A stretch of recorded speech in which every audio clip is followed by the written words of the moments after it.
Hi, welcome to Virtua Health's Real Talk Women's Health Chat. I'm Nicole Michalik from 92.5 XTU, and I'm thrilled once again to be your host for tonight's webinar. It's one of my favorite things to do, so thank you so much for being here. So first, there's a few helpful hints for tonight's session. So your camera and microphone are turned off, but you can still ask our panelists questions through the Q&A tab. You can choose to submit questions anonymously if that makes you feel more comfortable, and our experts are going to answer your questions toward the end of the session. So don't feel like you have to get your questions in right away as the seminar goes along. You could think about it and then at the end. And a number of you have already submitted excellent questions, and our experts are going to answer them. And yeah, we're going to incorporate many of them into the discussion. So that's an important reminder. So sometimes you're going to hear like, oh, that's a question, and we kind of rolled it in. Or as they say on Schitt's Creek, fold it in. We folded in the questions. Okay, so let me introduce our amazing panelists tonight. Sarah Arena is a licensed physical therapist at Virtua Physical Therapy and Rehabilitation. She received her doctorate in physical therapy from Arcadia University and is board certified orthopedic clinical specialist. She has a passion for helping women overcome challenges such as incontinence, constipation, pelvic organ prolapse, and pelvic pain. Outside her profession, Sarah enjoys weightlifting, hiking, and spending time with her husband, son, and daughter on the way. Congratulations. So fun. And you already know how to take care of yourself after you give birth. Erika Poderis is an advanced practice nurse at Virtua Female Pelvic Medicine. She earned her Bachelor of Science in Nursing, Master of Science in Nursing and Family, and Nurse Practitioner, and a Doctorate of Nursing practice degree from Florida Atlantic University. Patients praise Erika for her compassionate and thorough care, and they appreciate how she listens attentively, explains medical issues clearly, and tailors treatment for their individual needs. Outside of medicine, Erika enjoys yoga, listening to podcasts, cooking, spending time with her young daughter, husband, and pets. And Dr. Alexander Berger is a board-certified urogynecologist and reconstructive pelvic surgeon at Virtua Female Pelvic Medicine. He earned his medical degree from the University of North Carolina School of Medicine. Wait, are you a Tar Heels fan, Dr. Berger? You guys could take yourself off mute, by the way. Yeah, let's have fun. I grew up, my dad was a massive North Carolina fan, so awesome. Go and his OB/GYN residency at Thomas Jefferson University Hospital, his female pelvic medicine and reconstructive surgery fellowship at the University of California, San Diego. In addition to treating his patients, he is an instructor at the Virtua OB/GYN residency program, an assistant clinical professor at Rowan Virtua School of Medicine, an expert in minimally invasive surgery and robotics. He offers patients a full scope of office-based surgical care and pelvic floor disorders. Fun fact, he is a classically trained violinist and fluent in Spanish. I mean, talk about an overachiever. Are you a Virgo? What's your sign, Dr. Berger? Oh, goodness. He, outside of medicine, when he has time, when he's not playing instruments, he enjoys cooking, spending time with his family, outdoor activities, including hiking, skiing, running, and traveling. I mean, my gosh, congrats. You guys, all three are amazing. So clearly, to summarize, we have brilliant people with a lot of expertise on the panel tonight, and thank you all for participating in our chat. Thank you. Yeah, thank you.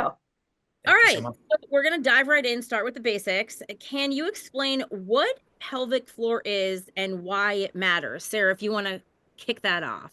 Yeah, so that's a great question. So your pelvic floor is basically this group of muscles that sits in the bottom of your pelvis. So you actually have 3 layers of muscles.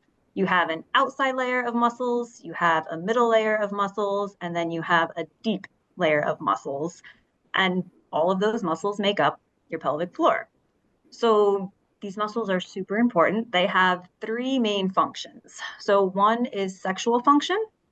Another is what we call sphincteric function, which means that you have muscles that wrap around your urethra and your anus that help keep those closed when they should be closed and open when they should be open. And then those muscles also hold your internal organs. So they hold your bladder, your uterus, your rectum, your intestines sit on top of that. And anytime that we generate pressure in our abdomen, whether we're coughing, sneezing, laughing, lifting, that pressure pushes downward on those muscles, and we need those muscles to be strong to hold against that pressure. So if those pelvic floor muscles aren't functioning properly, then we end up with things like urinary leakage, fecal incontinence, pelvic organ prolapse. So these muscles are super important for preventing those conditions. Well, yeah, and it's also crazy how this one area controls like so much of your daily life. You know what I mean? Like you basically have to have them in like tip top shape or like things are falling out of you, and that's insane. And that's why we have you to keep it all inside. That's cool. All right. So let's review some of the natural changes over life phases and which common pelvic floor conditions can develop. Because we obviously know like pregnancy is one of them, but there's probably some other things that maybe people aren't aware of that could affect, as you said, these three major categories. Right. So oftentimes we don't have great awareness of our pelvic floor muscles. Other muscles in our body we can see moving. If I say lift your arm overhead, we can all see that we can do that. But these muscles we can't see. So they're a lot harder to connect to. So over time, if we're not connected to those muscles, when we do things again, like pressure activities, coughing, sneezing, laughing, lifting our kids, lifting the laundry basket, we can end up putting a lot of pressure down through those muscles. And if we're not engaging those muscles properly, that pressure builds up over time. And then we end up with things, like I said, like the leaking, the prolapse. So it's kind of almost like an overuse issue over time. If those muscles aren't doing their job, then we end up with these small changes that build up over time. So would you say that pregnancy is like the biggest trigger of all these things? So I think pregnancy is absolutely a trigger. I think another common one that's not talked about often is chronic constipation. So if we're constantly sitting on the toilet, straining and bearing down against those muscles, that can have a lot of negative effects as well. That's why on TikTok's really big with the squatty potty, right? It's like, Yes. yes, I'm sure we're Love gonna the get squatty that in the potty. notes because people don't realize that, right? Like, because we just kind of sit, and that's like a lot of people have issues with that. All right, Right. so many of the questions and a lot of them specifically about urinary incontinence. That's obviously like such a big deal with women. So can you take us through the different types and causes, Dr. Berger, if you want to kick this off? Yeah, absolutely. Yeah, it's a great question. And I think the big thing is so many people suffer from leakage of urine and don't share it. And we see a lot of patients come to see us and they say, I've had this for months or years and I haven't shared this with anybody. I've been suffering with it. And so we're so grateful when patients can reach us or, in this case, communicate through this webinar to learn more about these conditions. There's two main types of incontinence. One is stress urinary incontinence. Stress incontinence is that coughing, that sneezing, that laughing, maybe chasing after kids or grandkids, jumping on a trampoline, doing a HIIT workout, running, those types of activities, and leakage that occurs with that increase in pressure or stress to the body. The second type is urgency urinary incontinence, and that's more of that urgency to get to the bathroom. You can't make it in time. So patients will tell us, I'm in the car and I get this urge and I really can't get to the door in time. Or some patients say, I'm walking through the front door. As soon as I touch the handle to go in the door, that urgency hits me and I can't get to the bathroom in time and I leak urine. So those are kind of the two main types of incontinence that our patients face. I never knew about that second one. Huh. That's considered, yeah, that's really interesting. But wait, really quick. So a lot of women who have children, or, pregnancy, but like, can you have incontinence even if you never gave birth? And Yeah, if so, what absolutely. causes that? Yeah, I mean, back to Sarah's point. So things like chronic constipation. Yeah. There's several types of patients who can have chronic constipation. It can happen for many different reasons, whether it's diabetes or medications or other conditions that a patient might have. Certainly, increased weight can play a role in some patients. Some patients, it might be tobacco, or in some cases, it's medication, certain medications that stimulate the bladder, or things that we take in, like caffeine or other kind of stimulants, can also make it happen. And I think one of the best things about doing this panel is that there are so many ways to treat this, and we're going to kind of dive into that. So, I think a lot of people feel like they have to suffer, and it's like, no, this is what Virtua and all these genius people are here for. Like, they want to help you. So many questions that we have received are specific to non-surgical interventions for incontinence. So what kind of options are out there, Erika, if you want to kick this one off? Yeah, so this is usually how I like to start treating patients, because becoming aware of what you're doing on a day-to-day basis is really important when it comes to changing your symptoms. So kind of pigtailing off what Dr. Berger said, it's diet and what you're drinking, stimulants, coffee, tea, soda, even acidic juices like lemon, lime, orange, cranberry juice are big triggers. Certain foods like tomato sauce, chocolate, all the good things in life, alcohol, all these things can be triggers for urinary symptoms. They stimulate the bladder, they cause your urine to be more acidic, and will actually increase your urge and frequency to urinate. But also on the opposite end of the spectrum, not drinking enough water. A lot of people will fluid deplete or limit themselves of their water to, in theory, help their symptoms, but it actually ends up hurting you because you're not hydrated enough. Your urine becomes more concentrated and irritates the bladder more. So diet and hydration is a big, important aspect of it. But then also being mindful of your habits. Sometimes we were always told as kids, go just in case, or if you see a bathroom, go. That habit over time kind of tricks the bladder into thinking it always needs to go. And I kind of compare it to my 2-year-old. She constantly asks me in the grocery store or the Target for a toy. And if I say yes every time, she's going to keep asking. So we kind of train the bladder to kind of say, hold on, we don't need to go right now. I maybe went an hour ago. Let's see if I can push that sensation a little bit longer. So essentially potty training as an adult, retraining that bladder muscle to hold on to a little bit more. Wow, that is so fascinating. Okay, so somebody comes to you, they say what's going on, then non-surgically, because when we did like our little session, you three all have worked together in a lot of ways, and now I can see it. So would you like recommend going to physical therapy, and then if physical therapy doesn't work, then you would go get surgery? So it's like a little trifecta here.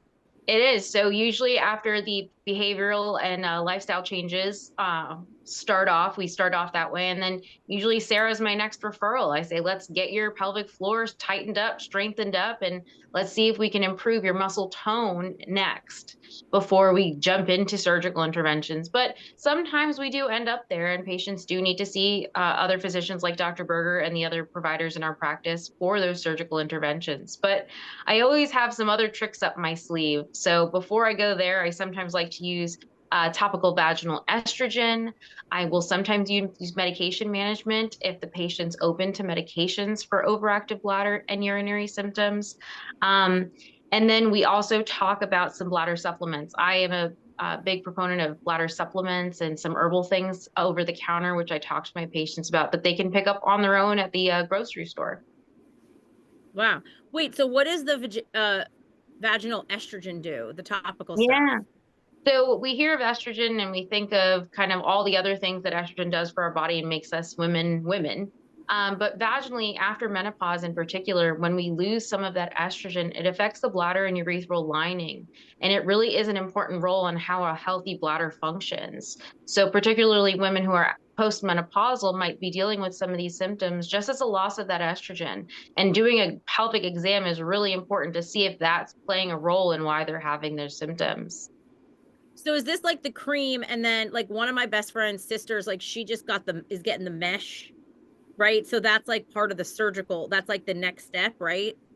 Yeah. And estrogen cream will also help patients heal postoperatively. So it's a good tool for the long term if that's maybe one of our goals down the road is to explore surgery.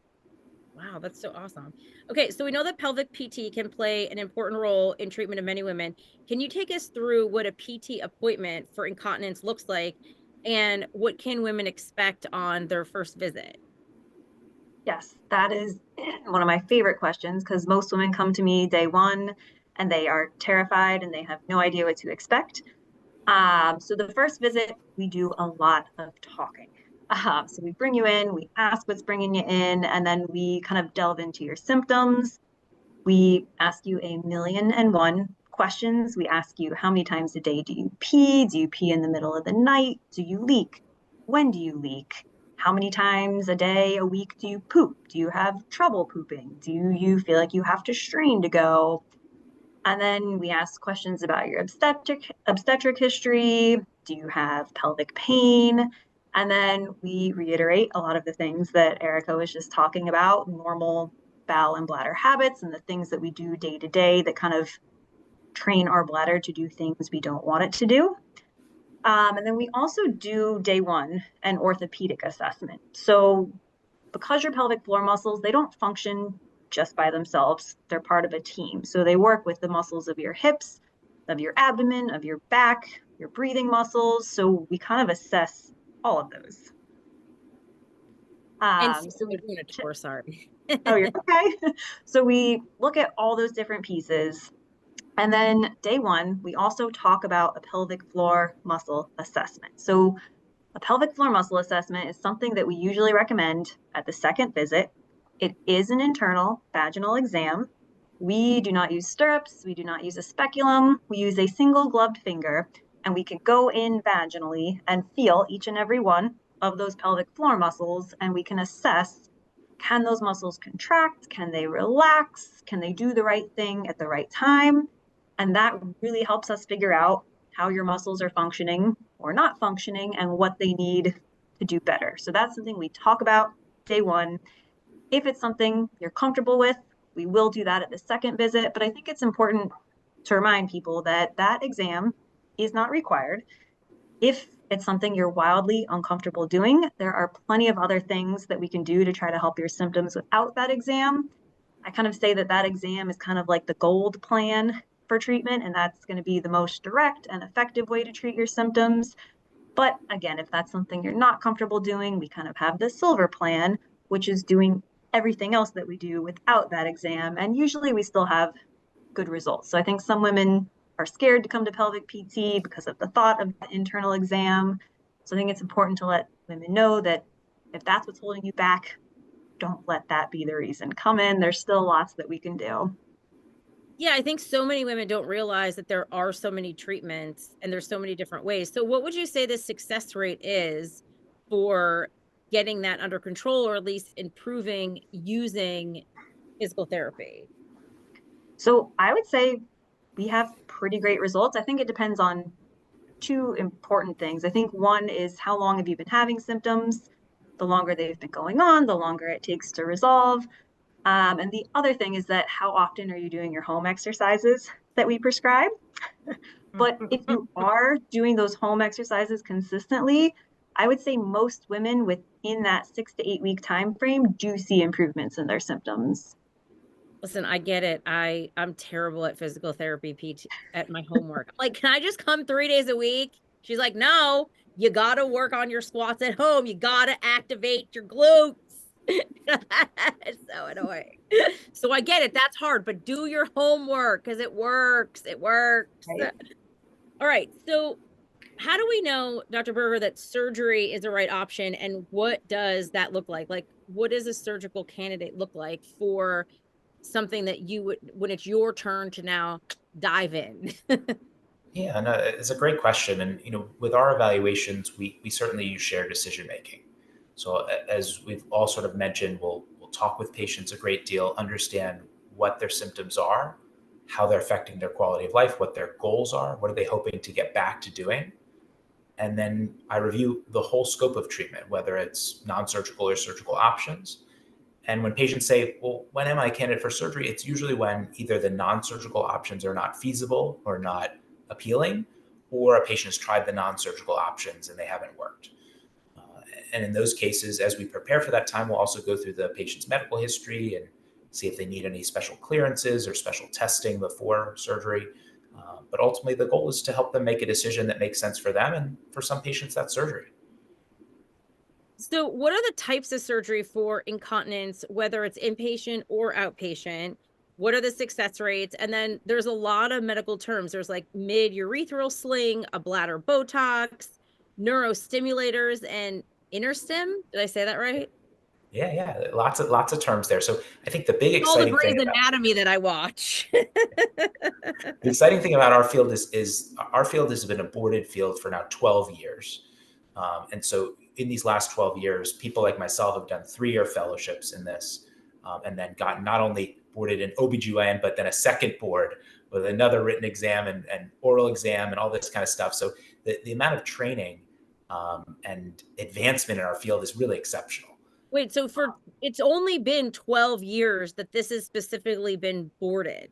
Yep. Yeah. So we're a boarded subspecialty just for 12 years. Yeah, it's amazing. Crazy, right? But I'm just saying, like, the fact, like, women have existed since the beginning of time, and it's only been 12 years. We could do a whole other seminar just on that.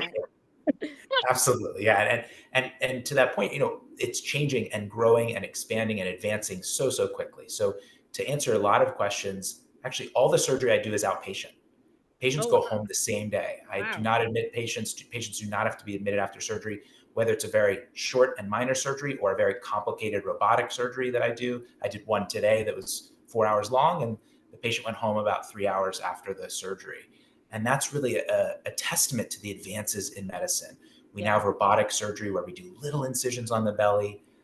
Patients recover very quickly, go back to their activities very quickly at home and resume their normal function very quickly. It's incredibly exciting. And then things we used to do in operating rooms, we now do in the office. So bladder Botox, we actually do in the office in our practice. So patients come in, and instead of having to go to a surgical center or an operating room and go through all the steps and copays and paperwork, they actually just come to our office and we do the procedure there.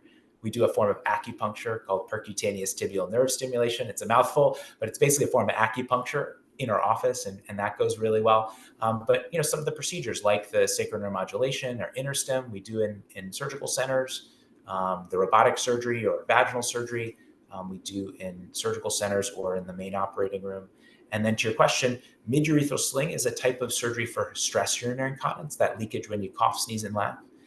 So just today, one of my patients has that. She's chasing around her grandkids and noticed that she leaks urine. And so one of the surgeries we did for her was this outpatient procedure with tiny incisions that will allow her not to leak when she coughs, sneezes, or laughs.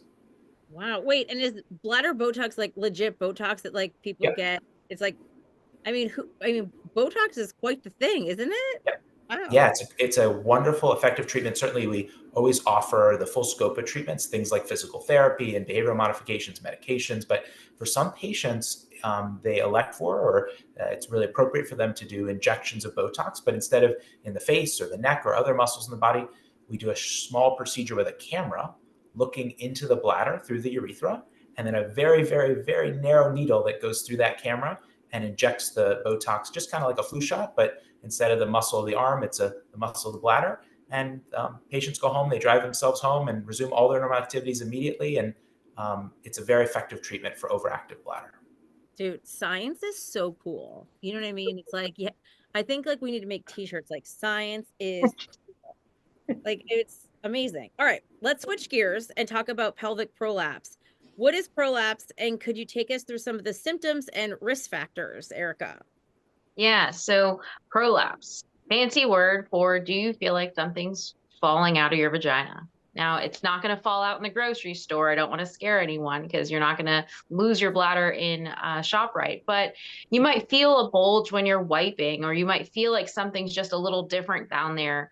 And often patients come in and we do that pelvic exam and we determine what is prolapsing, what's coming out, whether it be something as far as the uterus goes, the bladder, sometimes even the rectum or part of the urethra. So we determine what area is protruding and we determine what the next steps would be. And now, mind you, some patients, it doesn't bother them. It might be very mild and we only notice it upon exam, and it's not a bothersome thing. And you can go about your business doing just like that.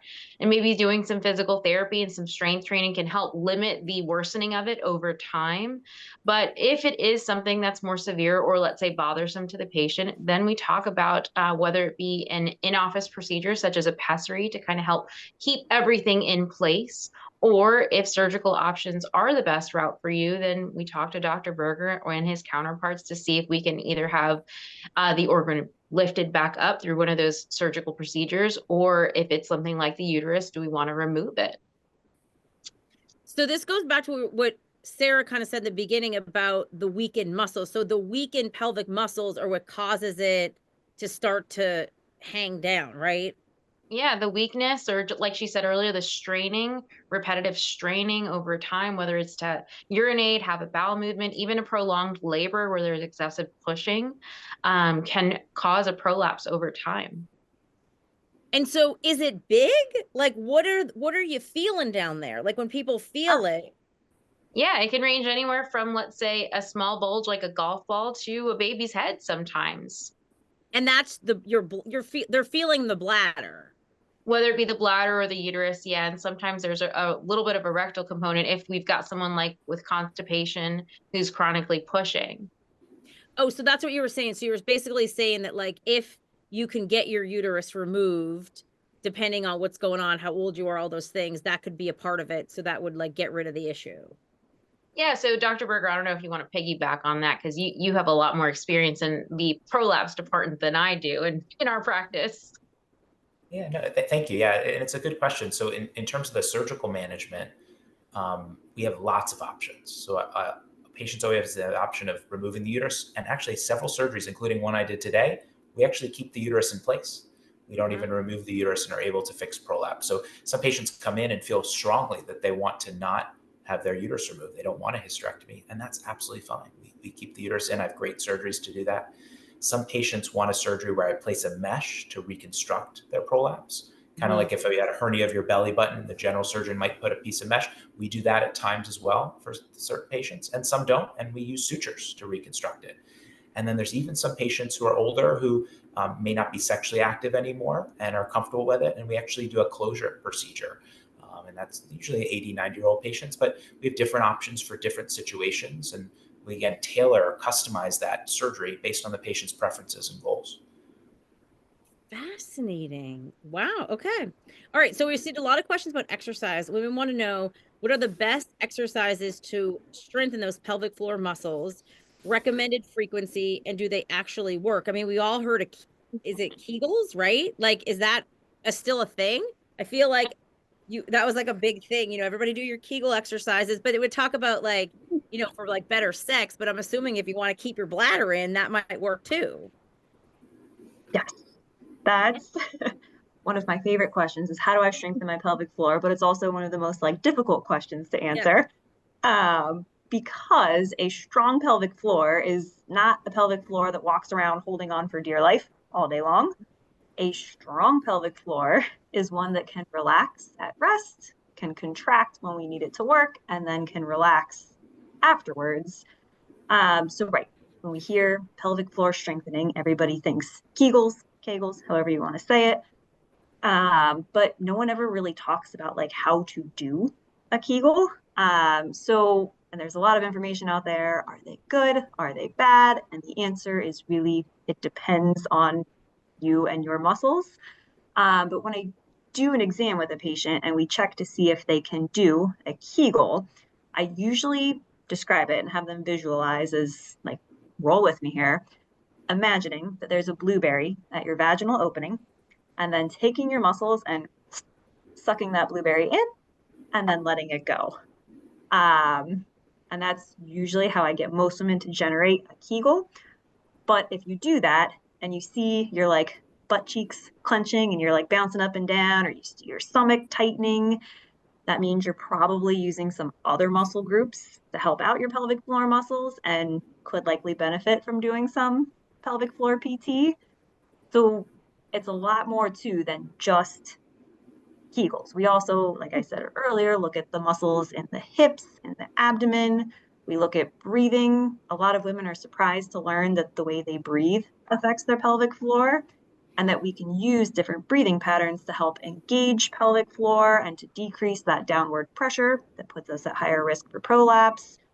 So when it comes to a strong pelvic floor, Kegels can be a very small part of it, but there's a lot of other things that we do to strengthen those muscles surrounding the pelvis.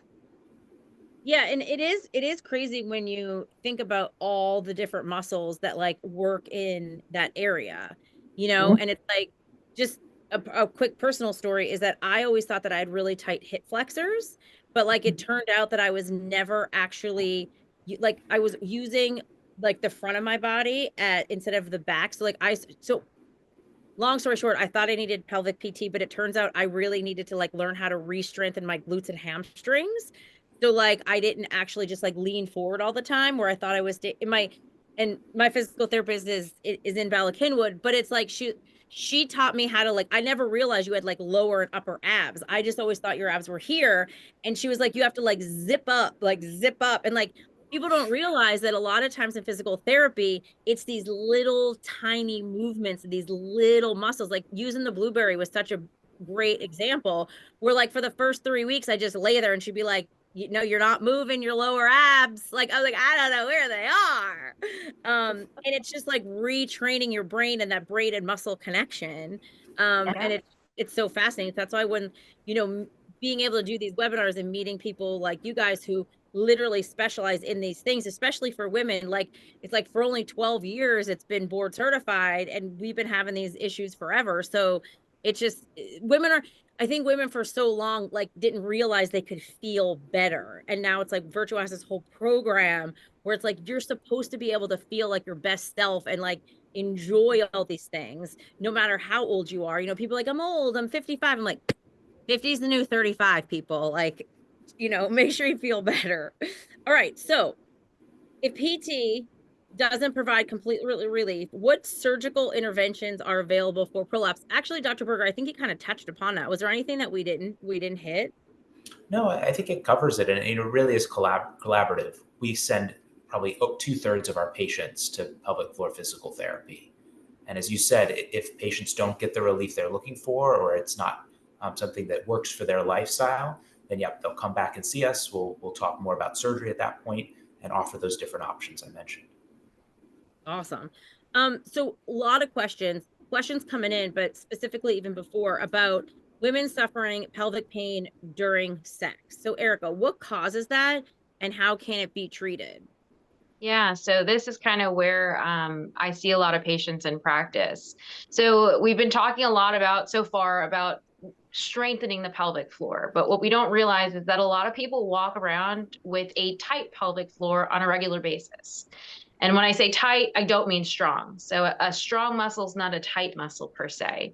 A tight muscle is kind of like, have you ever had a Charlie horse where that muscle kind of spasms on you and it's painful and tender and you can't get that leg to do anything until that Charlie horse releases?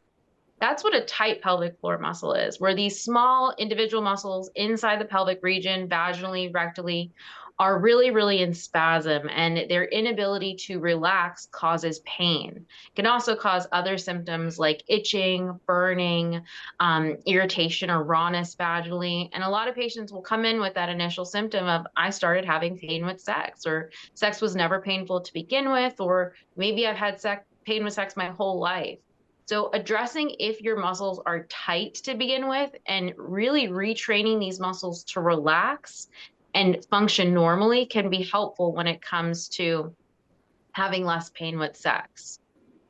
And I think that yeah. you obviously, I think so many people don't realize that like they can get relief. It's like maybe they're embarrassed to like talk about it, or they just think, oh, this, you know, they don't realize that like you can actually fix this and it could feel good.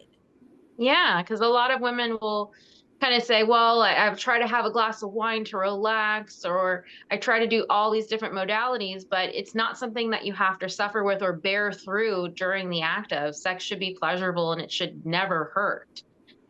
So oftentimes when these patients come to me, we talk about what their goals are and what they want to experience sexually with their partner or alone and how we can help with that. And so could physical therapy also be a part of providing relief for painful sex? Yeah, so if a patient comes in with painful sex, I kind of say PT is my foundation. That's where we start. We have to retrain these muscles to stop spasming, to stop tightening, and really work with the therapist in conjunction with what I'm going to offer patients in practice in order to help calm these muscles down. So I usually will work with the PT and the patient to get a foundation of their exercises, their home exercises, and sometimes offer some tools. There are tools that we can actually utilize in pelvic floor PT and in the office that'll kind of help the patient to do some of that internal PT at home. That daunting internal PT that Sarah talked about earlier is really crucial if you're having pain with sex and you've got tight pelvic floor muscles. Yeah. So, all right, we're going to jump into some Q&A. So I already have a bunch and then there's some coming in. So let's jump in. First one is, I just had my third baby in August. I have stage 2 cystocell. Did I say that right? Cystocell and rectocell, as well as a slight uterine prolapse. I wanted to know if physical therapy would even help me or if I need surgery, Dr. Berger. Yeah, so it's always hard to know. So we would certainly want to see the patient and do an exam, and we take some very detailed measurements. There were some terms there: cystocele meaning a prolapse of the front wall of the vagina or the bladder. Uterine prolapse is the top of the vagina or where the uterus is, and then rectocele is the posterior wall or where the rectum is. And so we would take some 9 kind of special measurements to measure exactly what's going on, do an assessment of symptoms, urinary symptoms, defecatory symptoms, muscle strength, and a number of other things in the office. And then based on that, we would give us a full range of treatment options, like we've discussed earlier, things like physical therapy, a pessary, and surgery. And it really, again, depends on the patient's goals, how comfortable they are with physical therapy or pessaries, or if they've already tried them. And then again, if they're interested in surgery, we'd go through those options in detail and discuss how we can best meet the patient's goals. Yeah, and I'm assuming some people like respond really well to physical therapy and it works, and some people don't. Like some people, everybody, I always say, like, when we do these things, and just like in general, right? Like, it is really crazy when you think about the fact that there's like over 7 billion people in the world, and there's only one of us with our own genetic makeup. Like, it's a very powerful thing.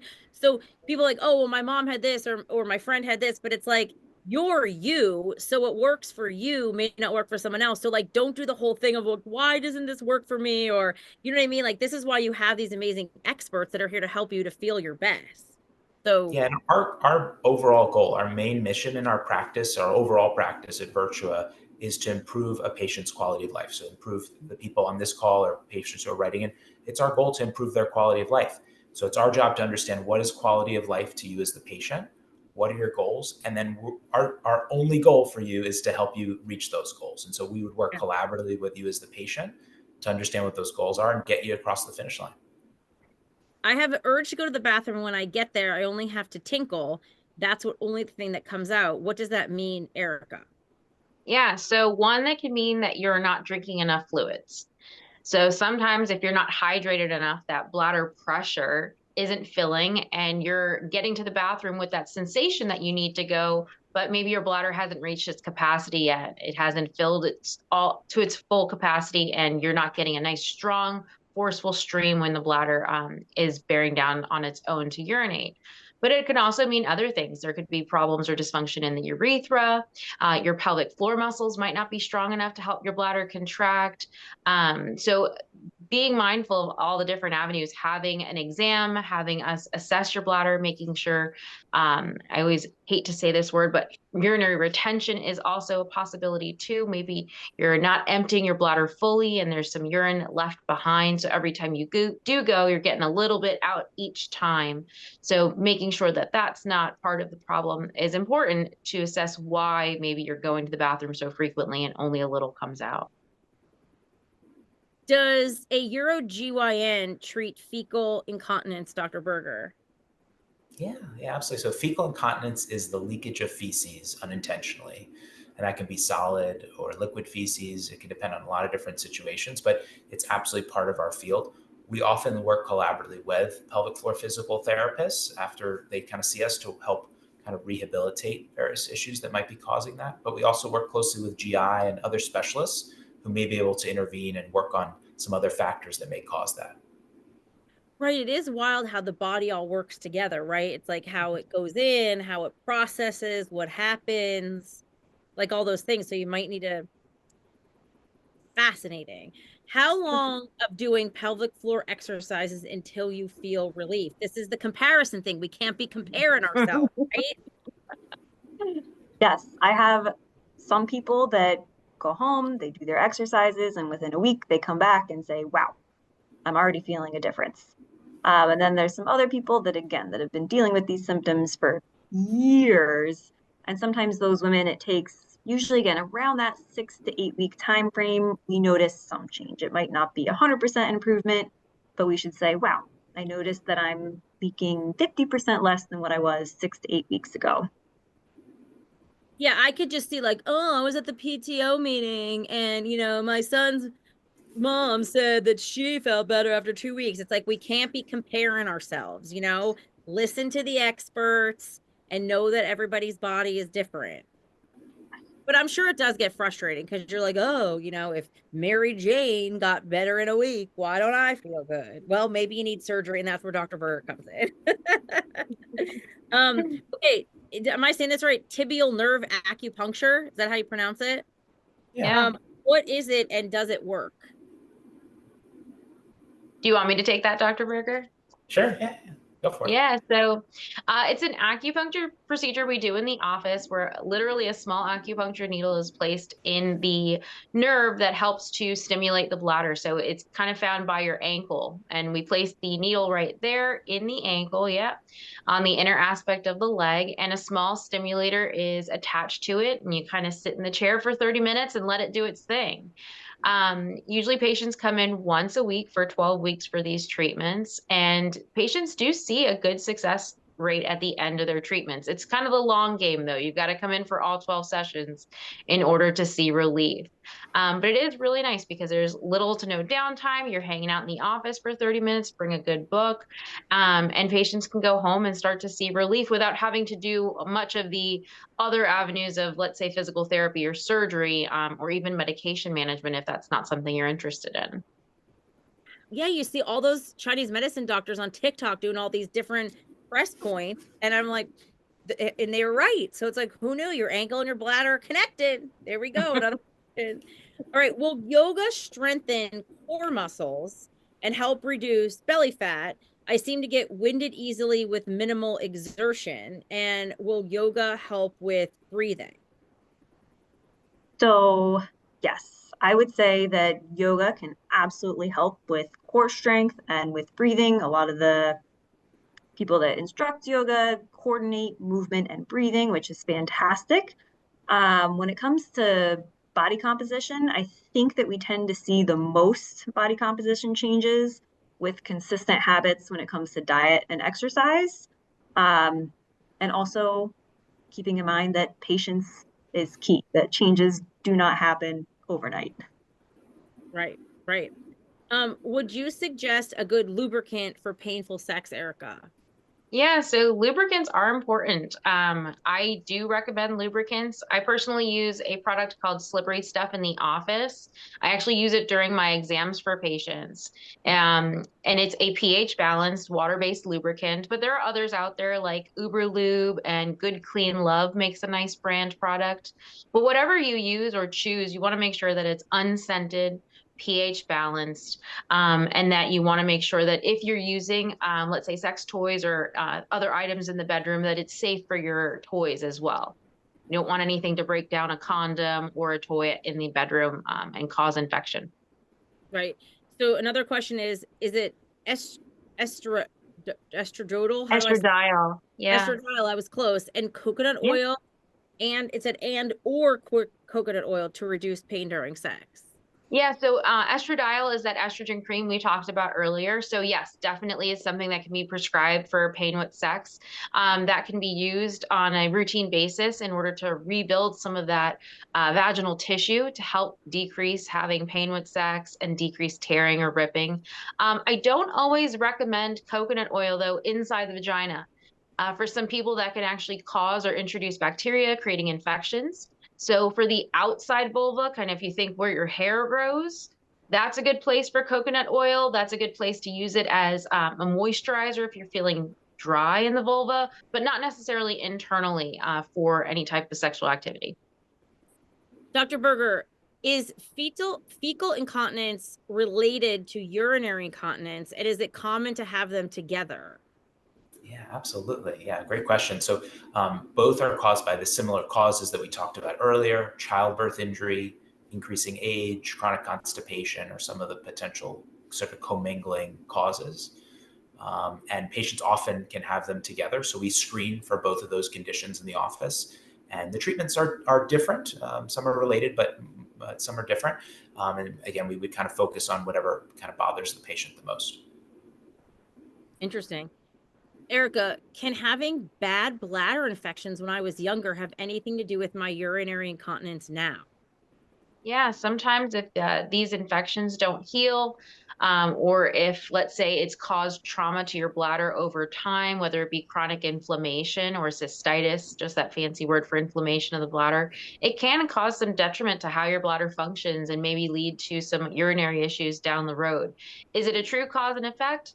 I wouldn't say yes on that, but it is definitely contributory. We see a lot of patients with maybe infections in their early teens and 20s having urinary issues later on down in the road. Interesting. Can perimenopause cause urinary incontinence? Perimenopause, yeah. So we talked about that estrogen a little bit. So when we start to lose our estrogen vaginally during those perimenopause and menopausal years, we do realize that there is a correlation between that estrogen loss in our bladder and urinary function. I drink a small amount of cranberry juice pretty regularly to avert UTIs. Am I shooting myself in the foot in terms of potential incontinence? It's like tomato, tomato. I wouldn't say you're shooting yourself in the foot with the incontinence, but cranberry juice, we've got to be mindful. There's a lot of different brands on the market, and sometimes it's 10% juice and more so sugar. So those bladder irritants, sugary items can be an irritant, and also the acidity is an irritant. So if it comes to cranberry and you're wanting to look for something to help prevent against a UTI, maybe a cranberry supplement so that you're not taking in that excess sugar and excess acidity. Yeah.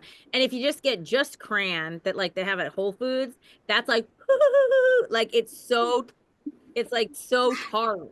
But if you Yeah. like things, then like, but that's like pure, it's no ocean spray. You know what I mean? It's like, but it's like organic and there's no sugar in it. Right. And it's tough to find those. Yeah. Sarah, I think that's for you. After my child was born, my uterus area below my waist appears to be bloated and not as flat. Is this pelvic floor? And what can I do to help this? Yes, I see this all day long. And kind of to your point, Nicole, like what you were saying earlier, is we have upper abdominals, we have middle abdominals, and we have Oh lower no. abdominals, right?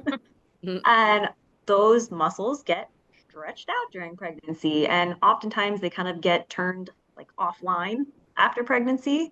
And it's usually a lot easier for women to use those upper abdominal muscles, and then those lower abdominals get weak and they're not doing as good of a job holding in that lower abdominal region. So that's absolutely something that we see and work with all day long. Good to know. I had pelvic muscle spasm for a few years now. I have done pelvic floor therapy and also had a hysterectomy except for ovaries. What options are there to relieve these spasms? I didn't know that it's still called a hysterectomy even though you leave your ovaries in? Yeah, so it would just be a partial. Yeah, so some parts have been removed and some have not. Yeah. But yeah, so spasms. This is where, let's say a patient has gone to PT to help address their muscle tone. They come back to me. I will actually sometimes prescribe a Valium suppository. So we're used to Valium orally to help with anxiety and help us to relax. But when we use them vaginally, compounded by a specialty pharmacy, it actually turns into a muscle relaxer. So it'll help stop these spasms from happening. And oftentimes patients with pain with sex, high tone pelvic floor muscles, or these spasms will notice improvement pretty quickly using these suppositories at bedtime. Interesting. Dr. Berger, I had mesh surgery about 20 years ago, and now I'm in my 70s having leakage problems. What can be done now? Yeah, it's a great question. So certainly we would do our full assessment, ask a lot of questions to find out about what the surgery was, what the symptoms are like now. We'll do an exam with certain studies to figure out exactly what's going on. And then similar to what we talked about earlier, we can offer things like physical therapy, pessaries, and then the surgeries for leakage when you cough, sneeze, and laugh would be that mid-urethral sling that I mentioned earlier. But if it's that issue of urgency leakage, we have the options of physical therapy, medications, the acupuncture, bladder pacemaker. So we have lots of different options for that. Good to know. Does the Mona Lisa or Therameva work for relieving pain during sex? I don't know what that is. So Yeah, yes and no. We don't offer it in our practice currently, but what it is is that? So it's a laser treatment that is done in the office for patients who are having, let's say, some of that atrophy, some of that loss of estrogen vaginally. Sometimes those lasers, there are CO2 lasers, they can help to rejuvenate some of that vaginal tissue.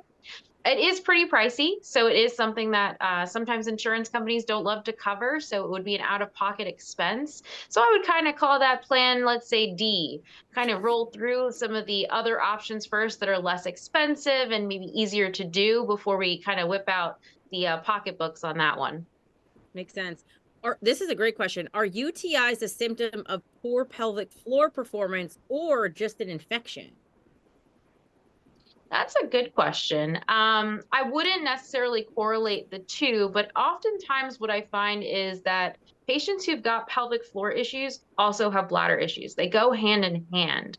So we can't kind of just identify one issue without paying attention to the other. So do we have to assess the patient? Yeah, we've got to determine where these infections are coming from and if they are stemming from your pelvic floor, maybe not helping your bladder to function properly. So interesting. Painful sex can be due to thinned internal lining versus tight muscles, and can physical therapy help with that? Can you repeat that question? It said, wait, where am I at? Oh, it's up here. Hold on. Oh, basically it said, where am I at here? I lost it. But basically it said, could painful sex due to be weak internal lining? So Erika, I might divert to you for a little bit of help, but usually the pain with intercourse is often either a tissue issue, meaning decreased estrogen in those tissues and increased here it is. I found it. Okay. Can painful sex be due to thinned internal lining versus tight muscles, and can PT help? Yeah, absolutely. Yeah. So if that internal lining is thin, it's not going to lubricate as easily as it would if those tissues were kind of plump and healthy, for lack of a better term. Makes sense. Erika, would you agree with that? Yes, I agree completely. Yeah, absolutely. Why am I going every 3 hours at night, even though I'm reducing beverages by 8 p.m.? Yeah, getting up at night is a very common issue. The term is nocturia, and there's many potential causes. Just age. As we get older, we actually make more urine at night. So as we're younger, we make 2/3 of our urine during the day, a third at night. As we get older, some of the hormonal changes due to age, you make more urine. Also, if you have swelling in your legs called edema, if you have sleep apnea, there's lots of potential causes that can kind of lead to that making more urine at night. And then just getting up because you think you have to go is kind of that overactive bladder as well. So you could have an issue of overactive bladder during the day and night, and you might be getting up multiple times at night trying to get to the bathroom, not making it in time sometimes. And so that's where our assessment, we might even do a little diary where we send you home with a way to collect how often you're urinating, how much you're urinating, how much you're drinking. We can gather a lot of information with that and then kind of pinpoint what the best next steps are. Here's a really interesting one. Can men have pelvic floor weaknesses? Yeah, absolutely. They have pelvic floor muscles just like women do, and they can suffer from the same issues. And can ED cause fecal incontinence? Yeah, erectile dysfunction might be caused by something that's causing both problems per se. So we know for men, erectile dysfunction can be caused by heart disease or high blood pressure, or diabetes, or smoking. And some of those conditions can also cause fecal incontinence. But I wouldn't say that erectile dysfunction itself is probably not causing the fecal incontinence. Yeah. This is kind of interesting. And then we'll wrap up, but I thought this is fascinating. She said, I'm 67 years old and I've urgency incontinence, but found it went away when I took the new GLP-1 meds. So it seems related to controlling my blood sugar as a pre-diabetic. In other words, I have similar symptoms as full-on diabetics as a pre-diabetic, including incontinence. Have you heard this from other women with this with this issue and specific circumstances? I was evaluated by a specialist a couple of years ago via vaginal exam, and no physical causes were found at the time.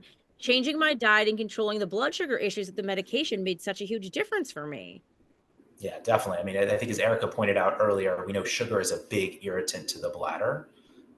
And several medications, some of these newer medications help control blood sugar really effectively. And by reducing that blood sugar that's floating through the body, it improves bladder function, it improves kidney function.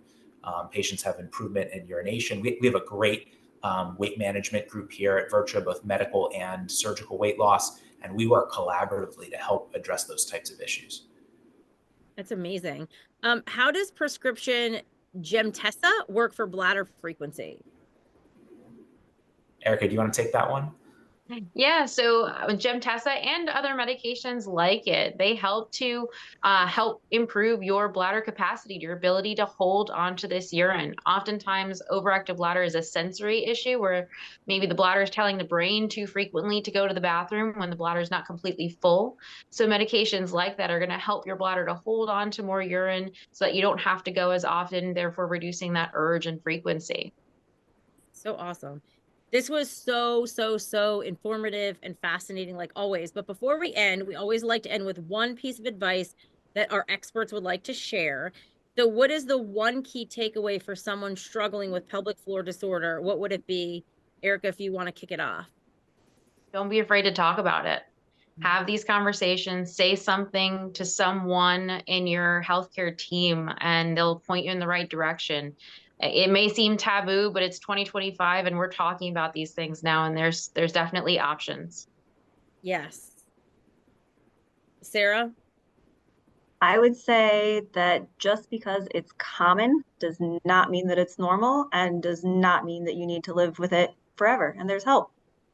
Yeah. And do your physical therapy homework. I mean, yes. Please.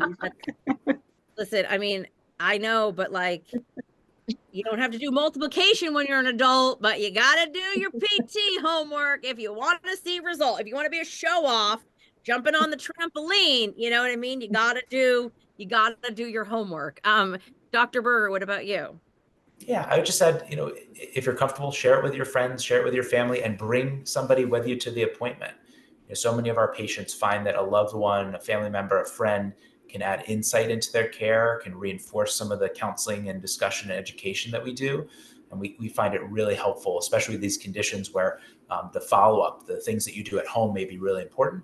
It's great to have someone along to help with that.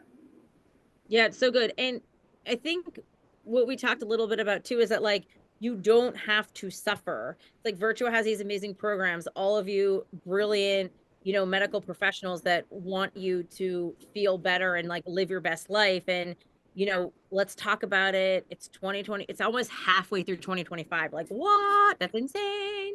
And so, utilize these brilliant minds and feel better and, enjoy yourself. So a recording of this session will be emailed to you next week. And to schedule a consultation with one of Virtua's female pelvic medicine specialists, you can call 856-830-6647. Obviously, you could always just go to virtua.org. So much information is there. And thank you so much for joining us, Dr. Berger, Erika, and Sarah. Such a great chat tonight, so informative. And thank you everyone who joined, and we're really excited for you to feel your best and see you on the next one. Have a great weekend, everybody. Thank you. Thank you.